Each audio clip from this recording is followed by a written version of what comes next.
Well, we are certainly no longer in Cal Torlin. This looks suspiciously like Joey's Bar from Deja Vu. I don't know Deja Vu. No, you haven't played Deja Vu, but I have. After our last recording, I decided that I should familiarize myself with it, because I knew enough about Uninvited and so did Jess that we could appreciate the plot beats that it put out there, but I knew nothing about Deja Vu, so I've gone through and played this game, and short version, it was fun. Probably should have watched you, but... It wasn't as good as Shadowgate, but, I mean, what is? So, let's take a look at where we are here. We're in a dingy hallway. You're in a very dingy hallway, all right? It's a plain wooden door with an out-of-order sign. You see a dried stain on the floor. That dried stain, this was a women's room, and the toilet was leaking. Oh. And nothing ever came of it, so I don't know what it meant, but... So yeah, Deja Vu is the story about a man who wakes up in a dingy bathroom in a dingy bar called Joey's Bar with no recollection of who he is or how he got there. This man turns out to be Ace Harding, Private Eye, and the whole game is a little detective story trying to figure out who did it, who done it, whatever. So I guess that we're back, we're in Chicago, exploring Deja Vu here. This is an image of a man wearing a pinstripe suit with a snake on the front. He's holding a leather glove and a white ball. A plaque at the base of the image says, "Starting pitcher, K. Roloffs, player number 11. There's a note written on the image. "To Joe, thanks for the free grub. It was edible. KR." It's an image of several people all wearing the same uniform with the snake emblem. They must all be soldiers from the same kingdom, fighting for their snake lords. A case with a glass door is mounted on the wall. There is an indent as if this is meant to hold something. It appears to be the shape of a sword. Calling upon all your thievery skills, you gently slide the glass up and open the case. Well, that was easy. This case was clearly meant to hold something. Now all that's left is a barely legible note. It reads, "Carl, we got a rat problem. I brought the bat downstairs to take care of the vermin. Dave." I was going to say that's probably to hold a baseball bat of some kind. It's an empty bar ahead. Well, let's see what is here. Approaching the glass door, you look upon a vast city unlike any you've seen, filled with humans dressed in unfamiliar clothing. "I'll need to blend in," you say. You see some men out front and you overhear their conversation. "We got the door covered and Frankie's inside looking for the money, boss. No way Ace getting out alive." You realize you've accidentally stepped into the middle of something serious. You should stick to what you do best, get what you need, and make a silent escape. There's a folder paper on the bar top. It's open to the sports column. It reads, "It's a big day for the local sports fans. All of the city's teams will be in action. The game times are... The Hounds play first at 1:30, the Serpents follow at 3:45, and the Gargoyles finish the night with a match at 8 o'clock. Interesting. We can't take it. The thin glass door separates you from the outside world, a fact to which you do not currently object. Even in this unusual place, you recognize all the familiar trappings of a bar down to the well-worn wooden floor. The sign on the door reads, "No customers allowed." Luckily I'm not a customer, you think to yourself. The wooden stairs ascend to the second floor.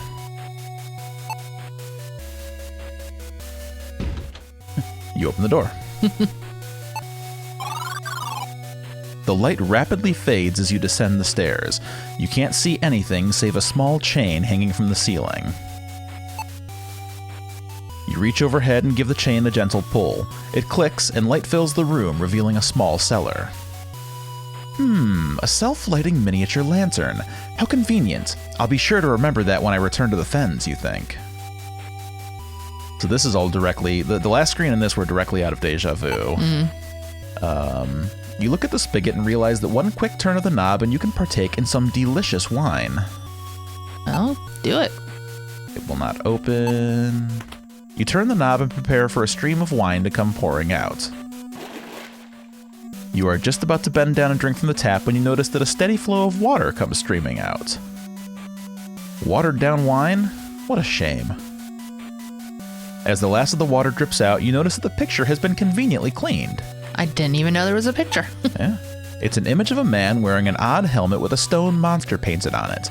He's holding a brown leather ball. A plaque at the base of the image says, Wide Receiver, C. Gazat, player number 35. There's something written on the image.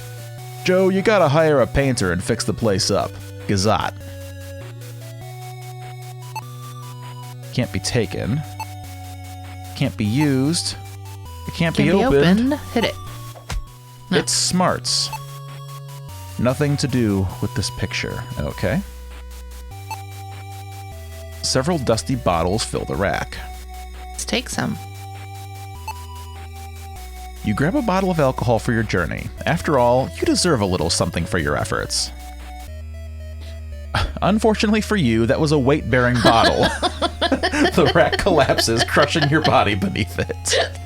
I don't think that's how it works, but okay. It's a sad thing that your adventures have ended here.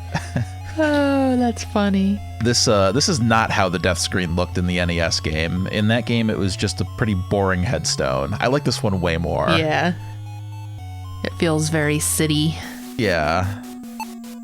Well, guess we can't take a wine. So in the original, one of these bottles is actually a secret trigger that opens up a passageway here. Oh. But, they probably don't want me doing that, so. Is this door locked? You grab the metal handle and pull at the door, but it doesn't budge. It is locked shut. I better find another way out, you whisper to yourself. Alright, well, let's go upstairs. Ooh. You slowly creep up the stairs as the figure of a man comes into view. As he works, you hear scraping metal sounds. As an experienced thief but a miserable lockpicker, you recognize the sounds of a stubborn lock when you hear one. Realizing it's only the two of you in this building, you begin thinking of a way to subdue the intruder before he sees you. Large does not capture the imposing size of this man. Given his mass, you wonder why he doesn't break the door down. The large man turns around and without a single word draws a metal object from under his coat. Crack, crack, crack. The cacophonous noise echoes into your ears as your body drops to the floor. You feel warm liquid seeping from your chest and pooling under your back as your vision fades to black. Welcome to Chicago. Fair enough. So I guess we weren't supposed to talk to the mobster.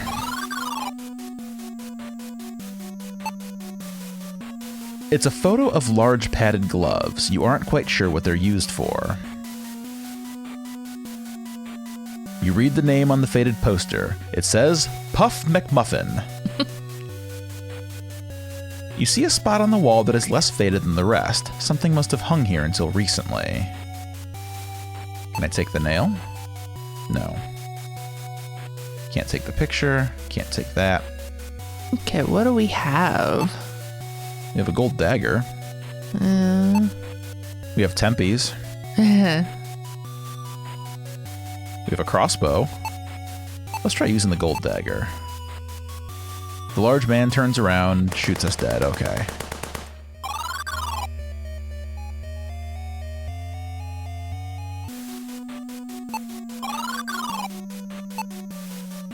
Well, I guess we gotta use the crossbow. Nope. Nope. Damn. Okay. Put an empty sack over his head. I didn't need to load the crossbow, did I? I don't think so. Oh. Ah, yes. You take a maybe bolt you from the did. quiver and load the crossbow. Let's try that again. Nope. Nope.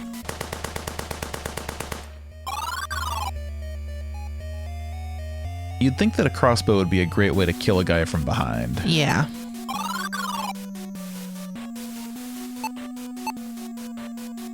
Can't put the bag over his head. No, not that one. Oh. There's an empty sack or something in our inventory. Okay.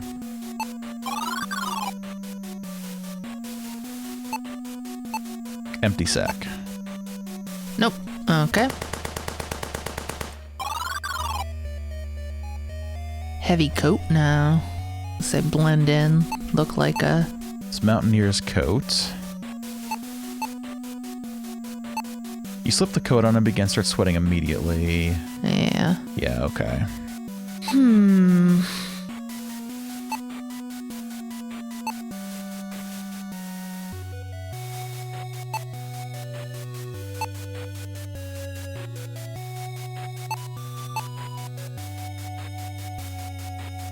We have a staff. I doubt the staff is going to be useful.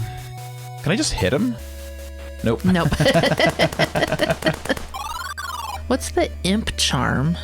I don't remember that. Isn't that what we use to save the imp? You bring the charm close to your eyes and speak the words from the tiny inscription. When the dead hold a secret, these words will show you their final moments. After reading the inscription, the charm crumbles in your hand. You've learned the spell Desitia Mort. Okay, so it's a speak with dead spell. Okay. I mean, that's good. Can't break the window.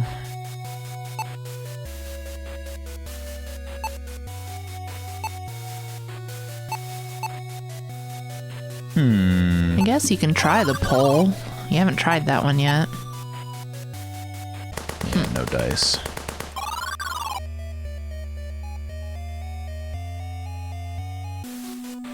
I feel like we have to get down to the basement somehow. That's where the bat's at.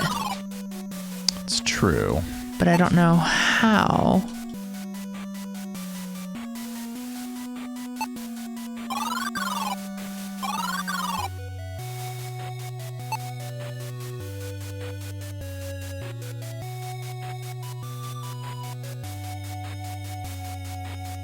What about the one bottle that's leaking? Okay.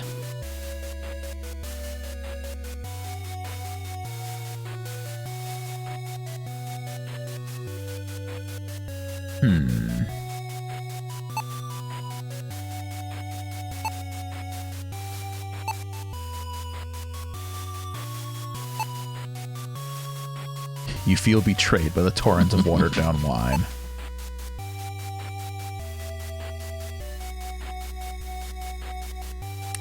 What could the picture be used for, I wonder? I wonder if it's the one that was on that wall where the guy is at.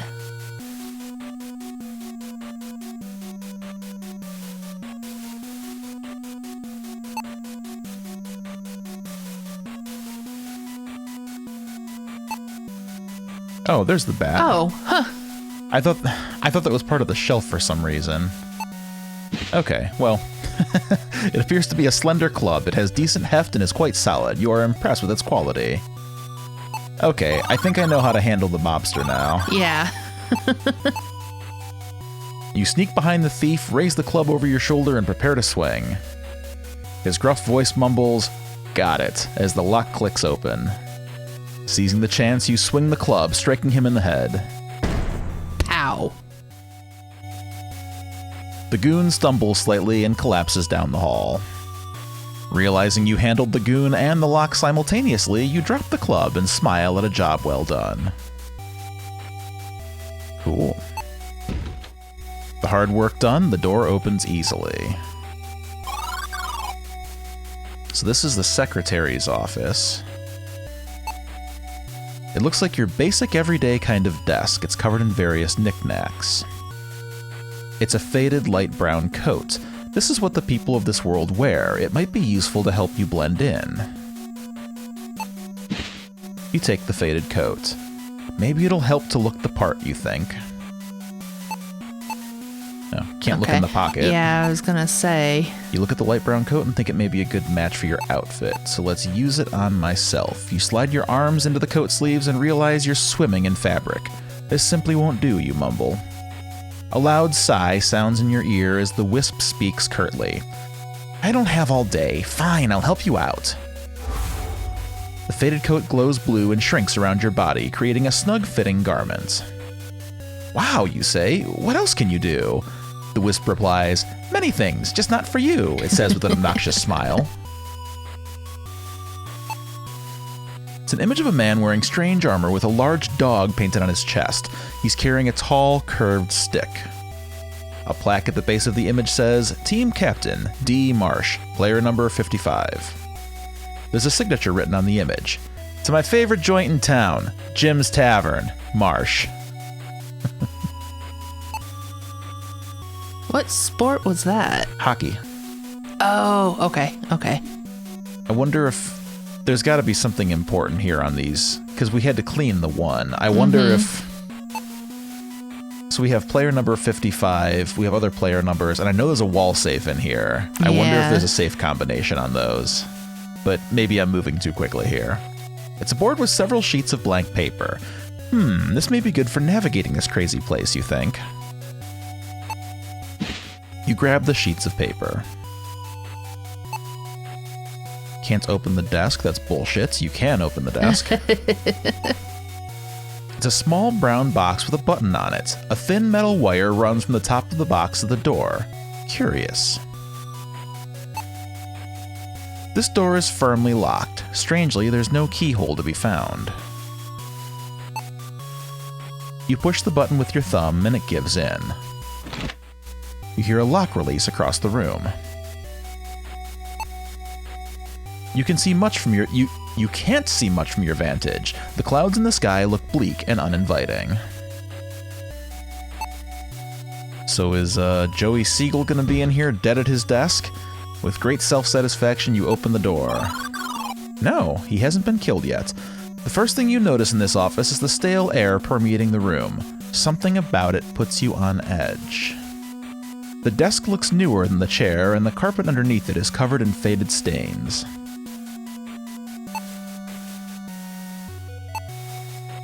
The desk looks new in contrast to everything else.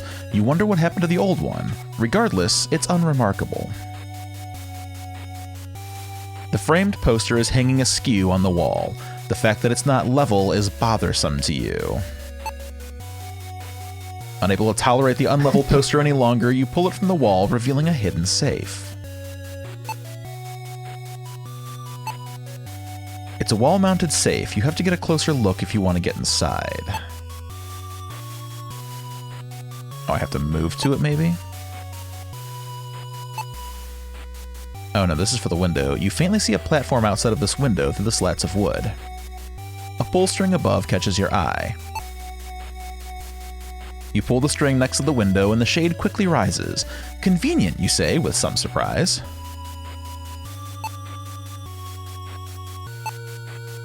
As you head toward the window, the wisp chimes in. Dell, I can sense more items you'll need in this building. There's no getting home without them. Keep searching. Okay, so she won't let us leave.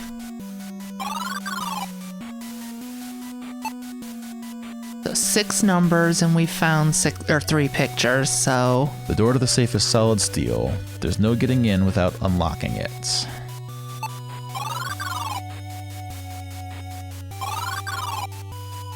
So that one was 55. I wonder if I can... Oh, I don't even have the picture, okay.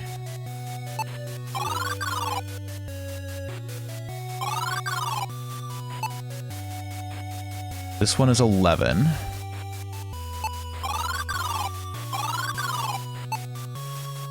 And this one is 35. So 11, 35, 55.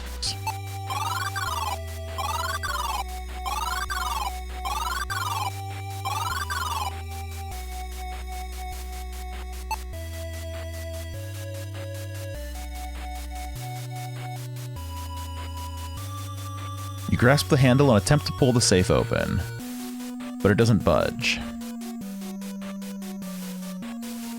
Maybe they have to be in a different order. Yeah. Let's take another look at these pictures. Maybe there's... So this is D. Marsh.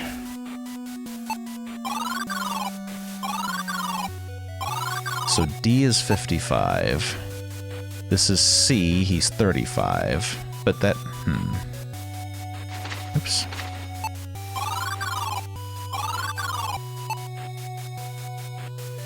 And this is K. So I wonder 35, if it's 35, 55, 11.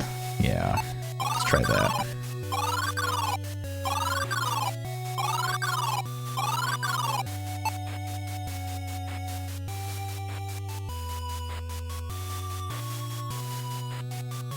He grabs the handle and attempts to pull the safe open, but it doesn't budge. I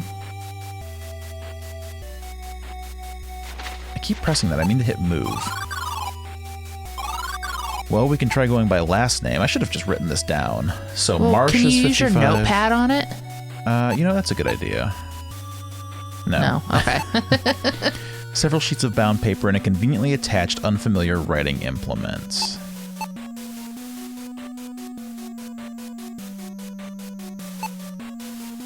Yeah, let's try one more thing. This is Marsh, 55. We'll go by last name instead. This is Gazat, 35, so 35, 55.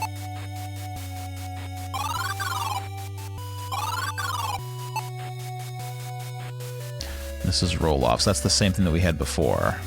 35, 55, 11. 11, yeah. So I don't think that's it.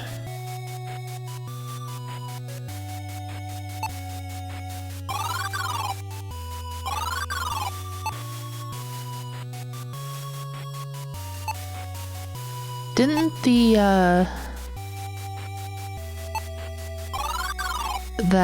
oh no, never mind. Those were didn't the games? Game times. Hounds, serpents, gargoyles, and I know the one had the serpent, had the snake crest. Okay. The one had the stone thing, so it's gonna go Hounds, serpents, gargoyles. Good thought. Oops. This was okay, so that was serpents. So 11 is the second number.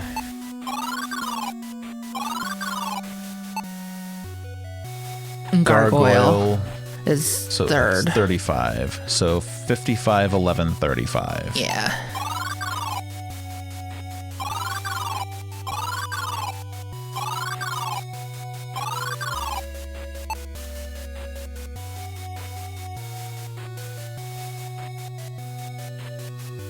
You grasp the handle and attempt to pull the safe open, and it opens. Woohoo! There's a pile of green paper in the safe. If this is locked up, it must be important, you muse to yourself. You grab the piles of paper, understanding that they are valuable in this world. The small faces printed on the front remind you of the currency in Stormhaven. You prefer metal coins yourself. Maybe it's just your optimism, but you swear you can see glimpses of Cal Torlin reflecting in it. You see a familiar sight. This is clearly a portal key. Grab the portal key, glad to be one step closer to getting back home. You are impressed by the craftsmanship of this wall-mounted safe. They must have some talented blacksmiths in this world, so I guess that's not a... I guess that's nothing important. Okay. You hear several loud footsteps enter the next room. A gruff voice speaks up. We got Ace trapped, boys. Get in there and let's rattle him. Don't stop till he's full of lead. The wisp chimes in. Sounds like they mean business, Del. You have everything you need. Time to get out of here. You step onto the platform and a cold wind whips past you. This is a windy city. You drop down from the platform above and tumble as you hit the ground. It was quite the fall, but you're no worse for the wear.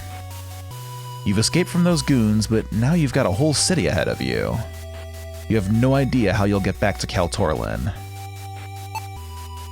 A large fence built from long, thin metal wires is blocking the alley exit. This fence was not there in the original. This is how you get out to the street, so they're just blocking you off. Gotcha. Cannot move there. Probably that,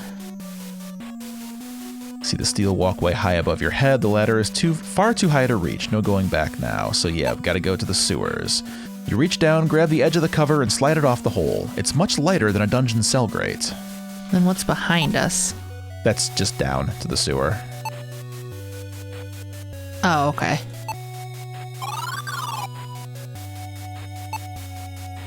A cat is curled up and resting here. It's likely down here to escape the harsh winds of the city streets. I thought that was a dog. This appears to be a powerful set of cutting shears. You think they could cut through metal. This appears to be a tin can. It has been crushed and sits precariously on the edge of the walkway. Let's pick up the wire cutters. You reach for the tin can, but its crumpled shape causes it to tip over and into the water. Oh, God! Ferocious sewer alligator pops up from the water. It looks hungry. And the cat's just laying there, minding its own business. Crunch. It clamps its jaws on your legs and twirls around, snapping your bones in several places. It drags you down into the sewer water, tearing more chunks of your flesh to pieces before it finishes you off. God, this game is gruesome. And the cat never wakes. No. Typical cat. You gotta pet the cat. You reach out to pet the cat, but it recoils and hisses loudly at you as it runs off. The noise it makes echoes off of the sewer walls. Wow. Can't even pet the cat without dying. This is truly a brutal game. Yes, it is. You approach the edge of the walkway and dip a toe into the water. Fine. We had to try. You place the metal jaws over the wire and slowly snip through each piece until there is a hole large enough for you to escape. You stand in the middle of a street. It's eerily quiet, with none of the bustling activity you would expect. A peculiar carriage catches your eye. As you approach it, a cloth slips over your head, and you are shoved from behind. There's a loud slam, then the sound of a muffled, gruff voice that says, "You's pretty dumb to come around again, Ace. The Syndicate has had enough of you." Whatever you're being held in starts to rumble, and you sense you're moving for a very long time. You feel the shaking stop. Moments later, you hear a click and are met with a gust of frigid wind. You're lifted into the air and tossed onto the cold ground. The gruff voice speaks again. "The bosses like you, Ace, so they're giving you some options. You can freeze to death or drown in the lake. See ya, gumshoe." You hear a loud noise move away from you as you get to your feet and rip the cloth off your head to see a vast frozen tundra. You realize you're on a large lake. The wind scatters snow in all directions, quickly erasing your footsteps. Well, a lot of good this coat did me. I've been mistaken for this Mr. Gumshoe, whoever that is. You take off and discard the coat, not wanting any more cases of mistaken identity. You see a web of cracks across the ice. The shore of the frozen lake is in sight. If only you could reach it. You can see the city in the distance. The sounds of splintering ice reach your ears as you plunge feet first into the shockingly frigid water. The sheer cold causes you to gasp. Unfortunately, murky water fills your lungs and you sink to the lake bed, cold and dead. Okay. Well, don't go that way. Or that way. Can't go that way either. Okay.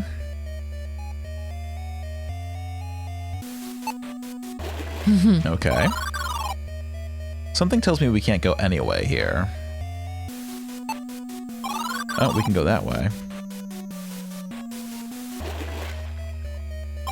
So it's a maze.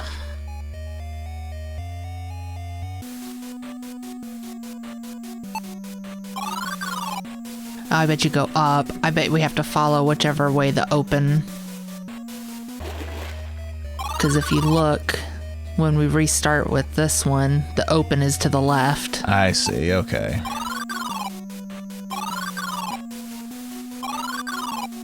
Yeah, just don't walk on the cracks, I get it. Yeah. You breathe a sigh of relief as you step foot off of the frozen lake. After the excitement wears off and you calm down, you quickly retrace your steps and write them down. With your notes in hand, you feel like a real detective. Surely you're better than whoever it was those goons were after, Mr. Shoe something. I bet that's for the path in the desert. Oh, yeah. You look at your nervous scrawling. It reads, west, north, west, north, west, north, north. You stare back at the frozen lake and decide it's not a place where you want to be. You prefer solid ground. Surprised we haven't had to put the coat on yet. Stone stairs lead to a grand entrance. Like everything else here, the architecture is unusual but not unpleasant.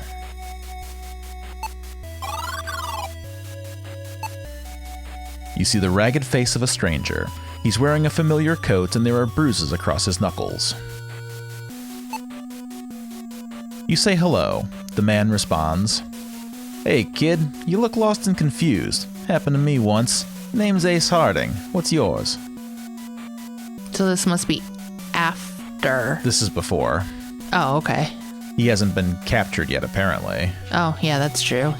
Maybe this is after. Yeah, I don't know. because he mentioned that he was lost and confused before. Yeah, maybe this is after.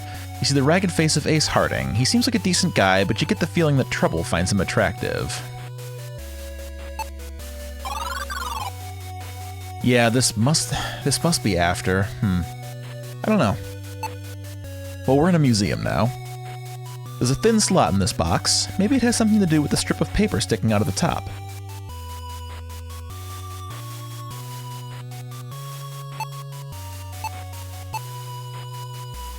You slip the green notes in the slot and watch as the paper at the top grows. It says, Receipt, Museum of Science and Industry. You don't know what science and industry are, but you know what a receipt is. That's your ticket into this place. I've been there. Oh yeah? Mm-hmm. Grab the ticket and rip it from the box. You are pleased with the satisfying sound of the paper tearing. It's a statue of a burly man holding a sword. You can't help but think that you would look handsome if made of marble. A painting of an eagle attacking a snake hangs behind a rope made of velvet. You don't know much about art, but it's very good.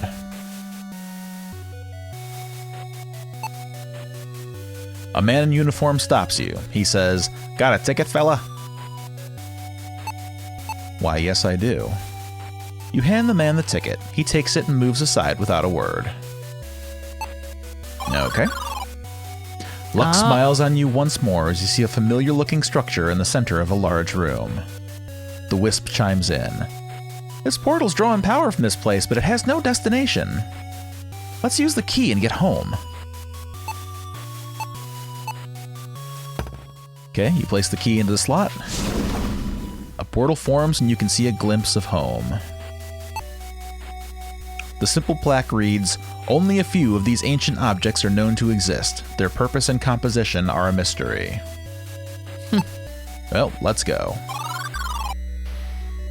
You return through the portal, tired of being transported to places you don't belong. At least you don't feel ill. You're exhausted and it looks like the wisp feels the same. As you consider resting for a moment, a gust of desert wind strikes you, reminding you of the long journey ahead. At least now you have the knowledge to traverse the dangerous expanse of the Great Barren Desert. Or at least you think you do. Well, let's try this again. So it was west, north, west, north, west, north, north. Yay! The mountain base. Ooh. You step away from the shifting dunes. Whew, I'll never forget that path now, you say, discarding the notepad. The oppressive heat of the desert has all but vanished as you rest below Gatekeeper Mountain. The near vertical ascent of the mountain face is demoralizing. Fatigue begins to wear upon your mind and spirit.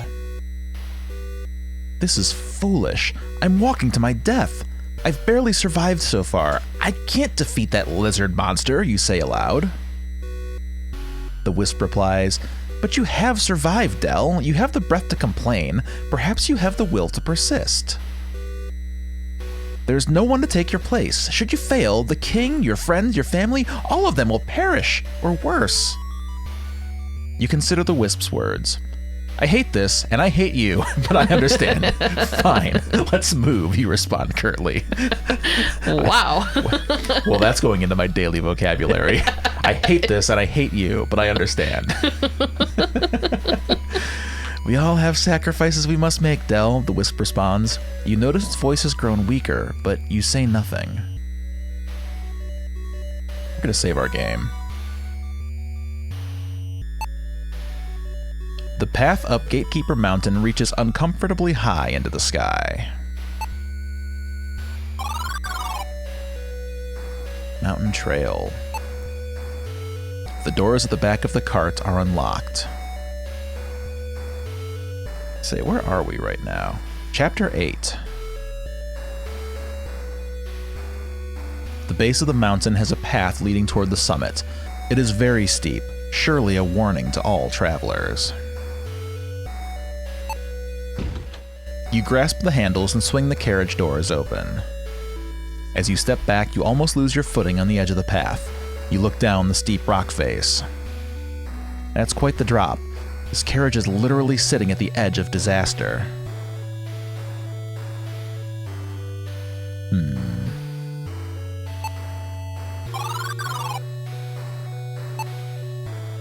It's an academic tome on the history of commerce and trade routes in Kaltorlin.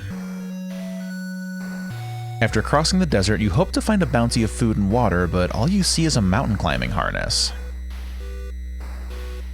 It's a torn piece of parchment. You open the book to a marked page and read a circled passage. Fables tell of traders who could travel between lands by speaking a word of great power to fairy stones. Ooh. Marked with a telltale X, the fairy stones can transport one across a kingdom in a flash. Well, I want these words. Yeah, seriously. Maybe it's what that parchment is up there? Well, let's take it. Never met parchment that I don't want to take. You grab the rolled piece of parchment. You unfurl it and see that it's another piece of your map. Okay, so we have the... Oh, no, not the last piece. So there's the bottom of Gatekeeper Mountain. Great Barren. No clues on this portion. No. Let's take the leather climbing harness. Tack. Ith. Tack-ith-eos. Tackithios. Tackithios. You feel a sense of wisdom wash over you. You have unlocked some arcane knowledge. You have learned the spell Tackithios. When you must move with the swiftness of a god, speak these words before a fairy stone. Nice. As you turn to step out of the carriage, you feel it rocking slightly. You realize that it is about to tumble over the edge of the cliff. You leap from the cart just as it completely tips over the edge and tumbles down the rock face. Wood planks shatter in all directions as the cart impacts the ground with a loud crash that echoes for miles. That was a close call. As you catch your breath, you realize that the path is cleared and you can now ascend the mountain.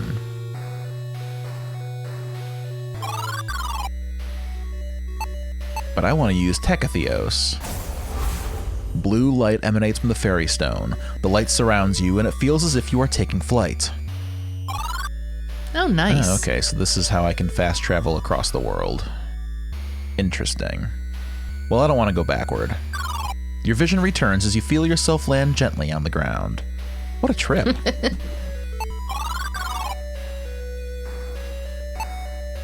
The wreckage of the cart sits at the bottom of the steep ravine.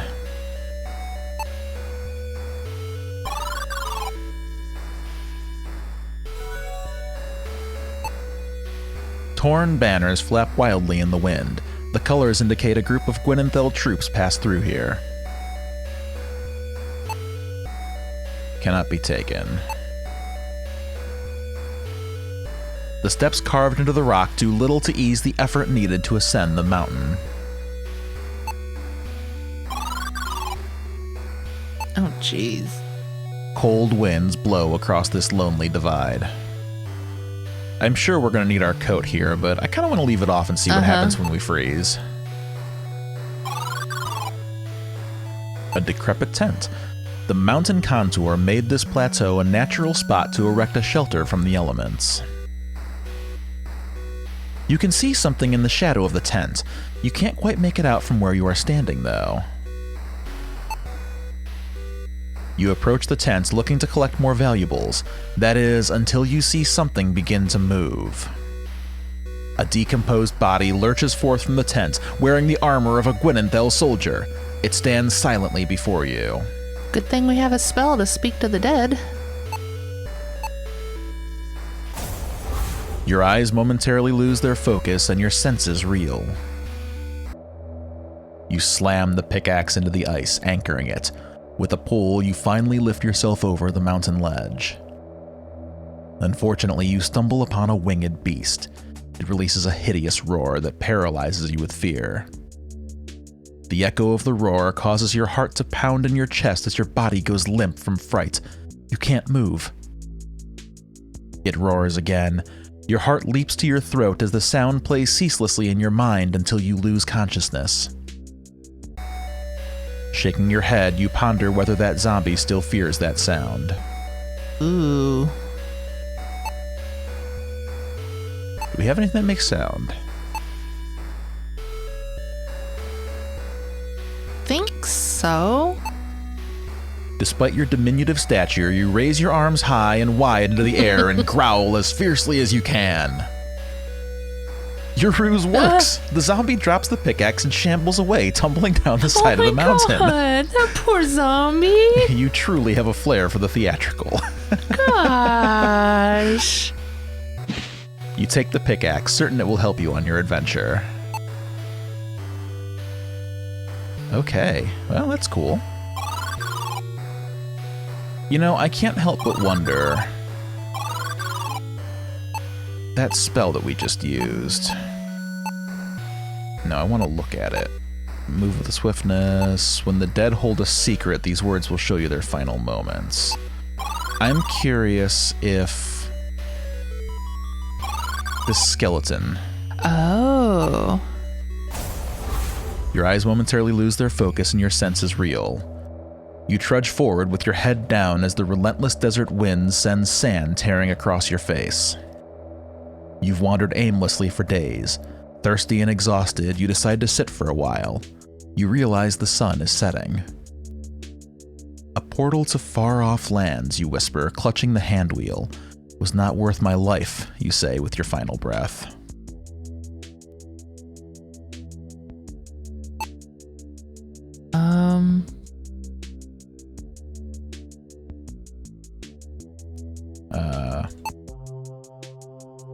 Look at it? The soul glows a soft blue color. It floats gently in front of you.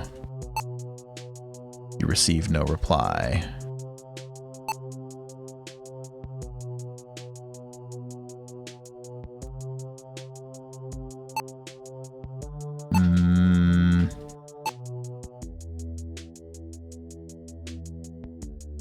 Faint glimmer of a soul within your reach. You reach out and grab the soul of the departed. Shaking your head, you try to forget the horrifying vision. So is this something that we should be on the lookout for as other corpses that we can talk to? What about the isn't... Well, no.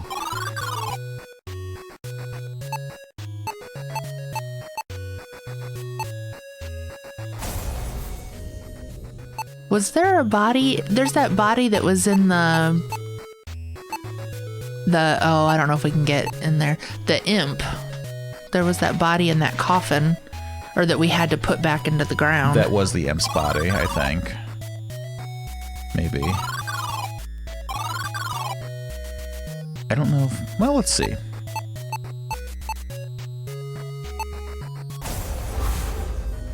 Listen, they gave us fast travel for a reason. So this is the forest beforehand. Yeah.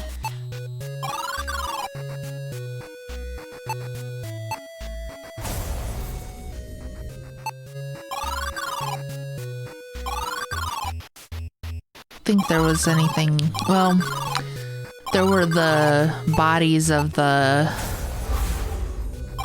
2 men that died in there, but we don't have a light for there, I don't think.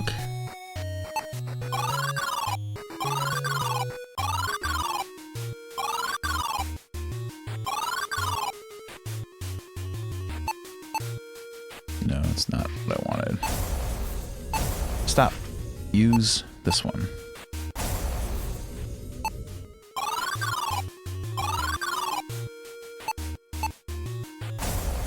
Your eyes momentarily lose their focus and your senses reel. You struggle to no avail against the ropes binding your arms. You turn, but your shoulders meet a firm surface. You are stuck. The smell of rotten earth is overwhelming. You feel clumps of something rain down on you. You hear a soft whistling from above, a sweet, familiar melody, a tune you whistled when he was young. Shaking your head, you try to forget the horrifying vision. Huh, so it sounds like her son killed her.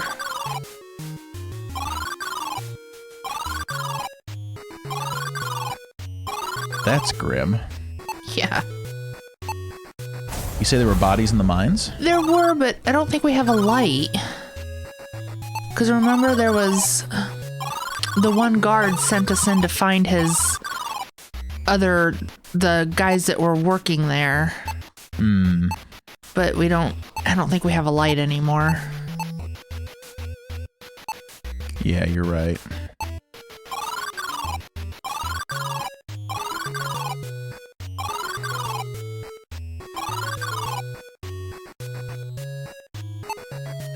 Soldier's body has been respectfully covered. Those are them there.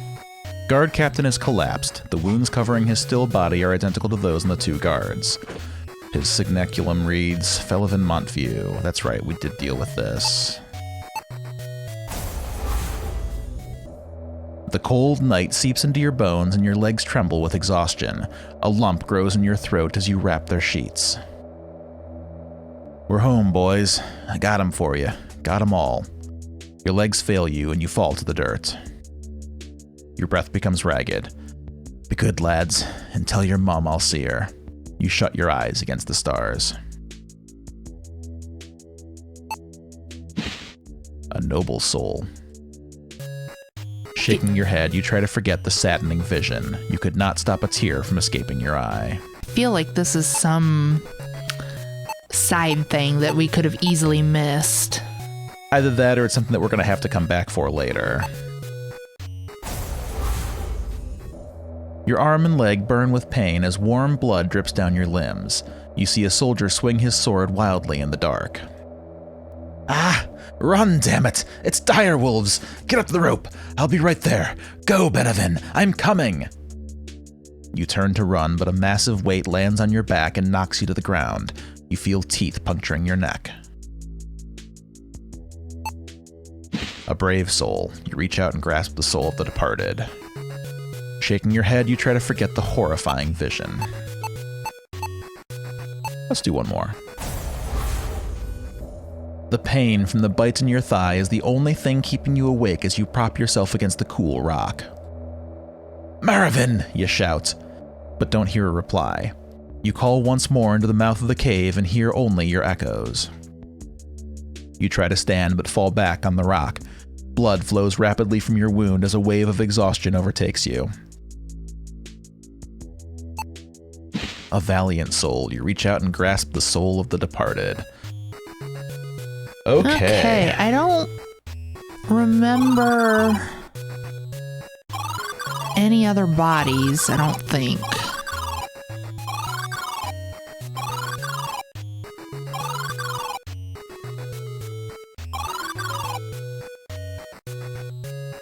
Okay. If there is another one, we can always go back and find it later. Yeah.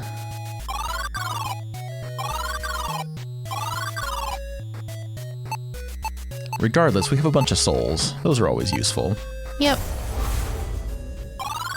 Let's head back to the Great Barrens, the mountain base.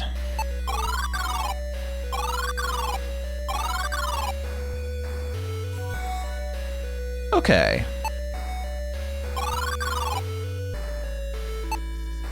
A grappling hook is anchored into the rock. The attached rope dangles in the darkness. You think you can faintly see a ledge below. Lights from Gwenenthel twinkle far in the distance as fierce winds blow painfully over your exposed skin. You would give anything to quit now, if only you could. You look down at the horrific mansion and breathe a sigh of relief, knowing you've finished with that accursed place. From this ledge, you see the course of your entire journey. A full moon shines brightly in the night sky. You used to dream of what mysteries it holds.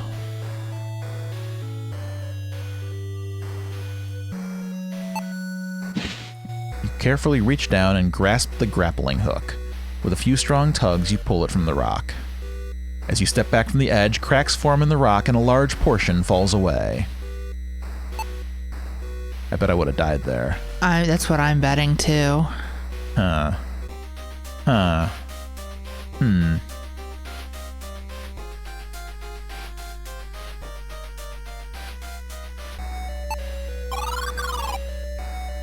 You tug on the rope, ensuring it is secure enough to hold your weight as you begin your descent down the cliff. As you climb down, the rope holds firm, but the hook begins to shake slightly. Cracks form in the rock above you as the ledge crumbles, sending you plummeting to your death. Yep, okay, so we didn't miss anything. No. Just another death.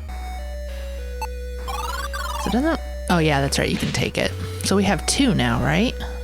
I don't think so. Well, what did we... We have a harness.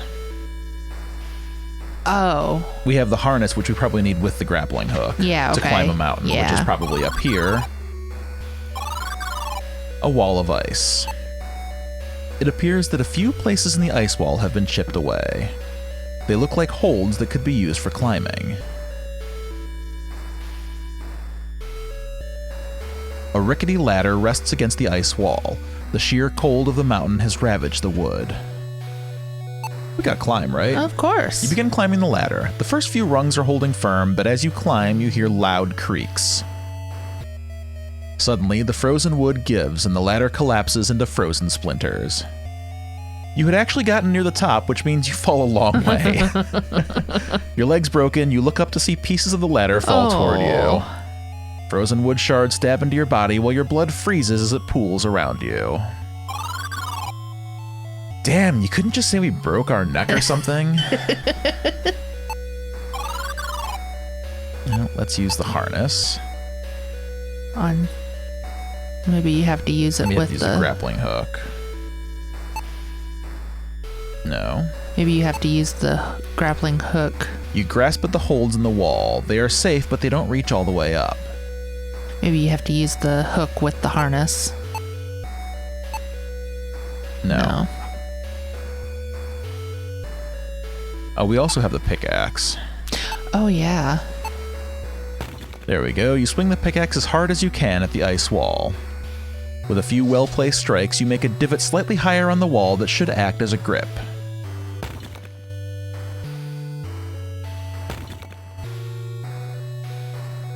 Okay.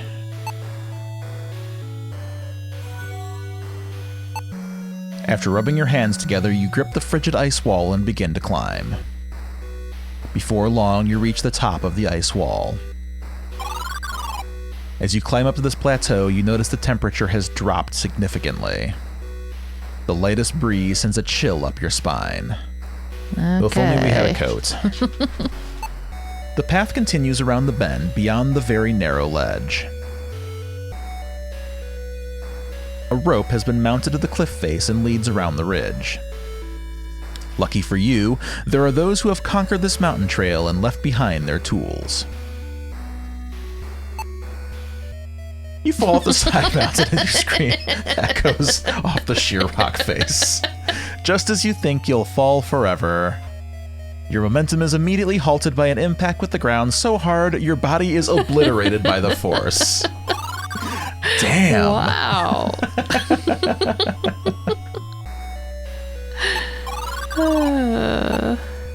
Grasping the rope, you slowly slide along the narrow ledge. One misplaced step and you start to drop, The jerk causes you to release the rope. You fall off the side mountain and are obliterated. You stupid asshole. So maybe we have to... Now we need the harness. Harness.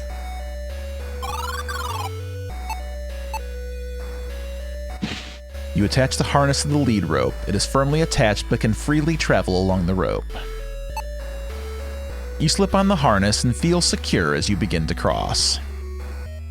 An impossibly frigid gust of mountain wind chills your bones. You feel your body seize as you lose the ability to move. As the life leaves your body, your frozen corpse clutches the mountainside. Okay, so now we gotta use the coat. Alright, fine.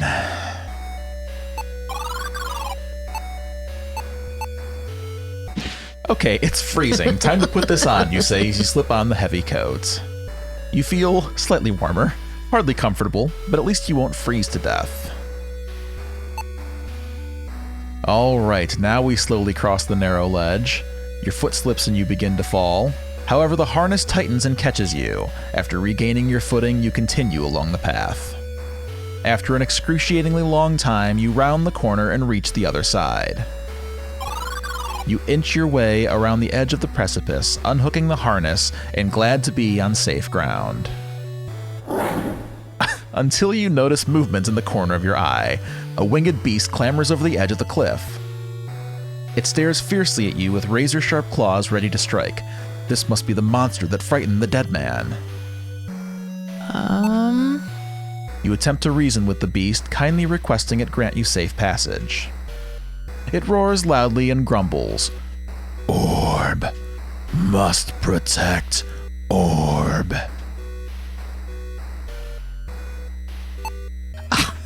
Unfortunately for you, the winged beast is quite mobile. Before you can blink, it pulls you toward its open maw. It inspects you closely, sniffing your pockets. It speaks.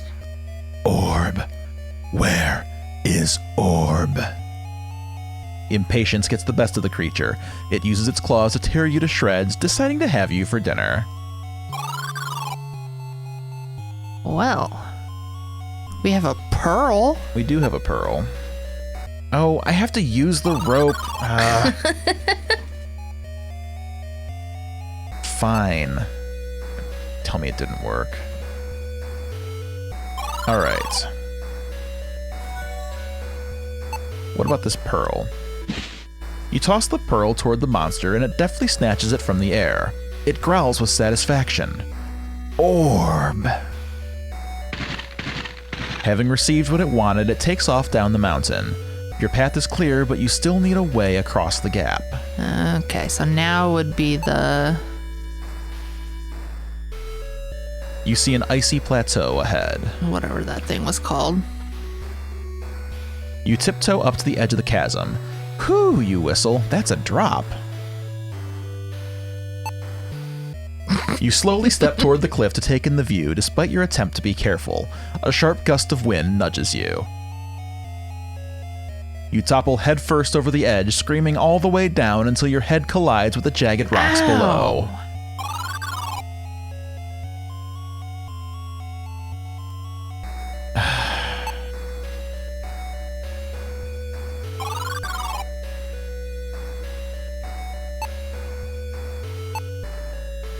Okay, so maybe the grappling hook is good to use here. Yeah, that's what I was thinking. Like I said, it's useless here.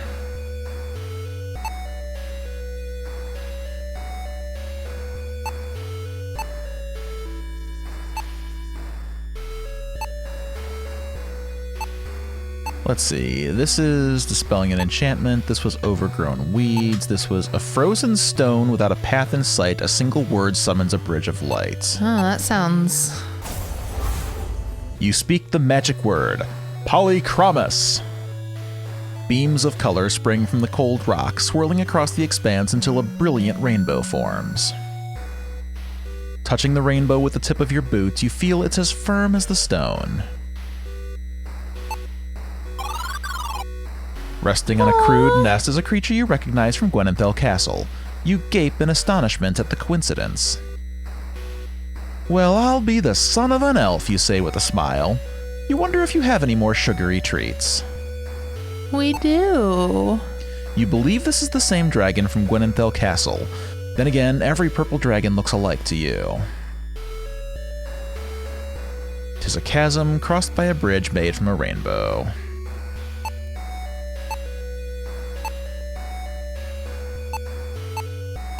These sweet blue crystals are your favorite treat. You would only share them in an extreme emergency. Maybe. You flinch as the small dragon snaps up the tempes from your hand. It closes its eyes and chomps contentedly on the treat. To your surprise, it motions you toward itself as if it wants to give you a ride. You hop onto the dragon's back and try to settle yourself while the creature scoots about, causing you to sway alarmingly. "Where small men go?" it asks.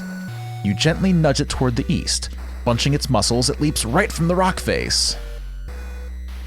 The dragon takes to the skies, and you only now get a sense for how high the Gatekeeper Mountain really is. As you get a glimpse of the kingdom, the likes of which no one else has ever seen, you realize you don't know where you're being taken. Wherever the creature decides to land, you guess. Oh, I would love to ride on a dragon. That'd be so cool. After a short trip, you land with a stomach-churning lurch in a clearing somewhere inside the mountain. Stunned by the flight, you don't even protest when it shrugs you off its shoulders and flies off. A dirt crossroad leads to a lone cabin flanked by a dark forest. A sense of urgency begins to fill you.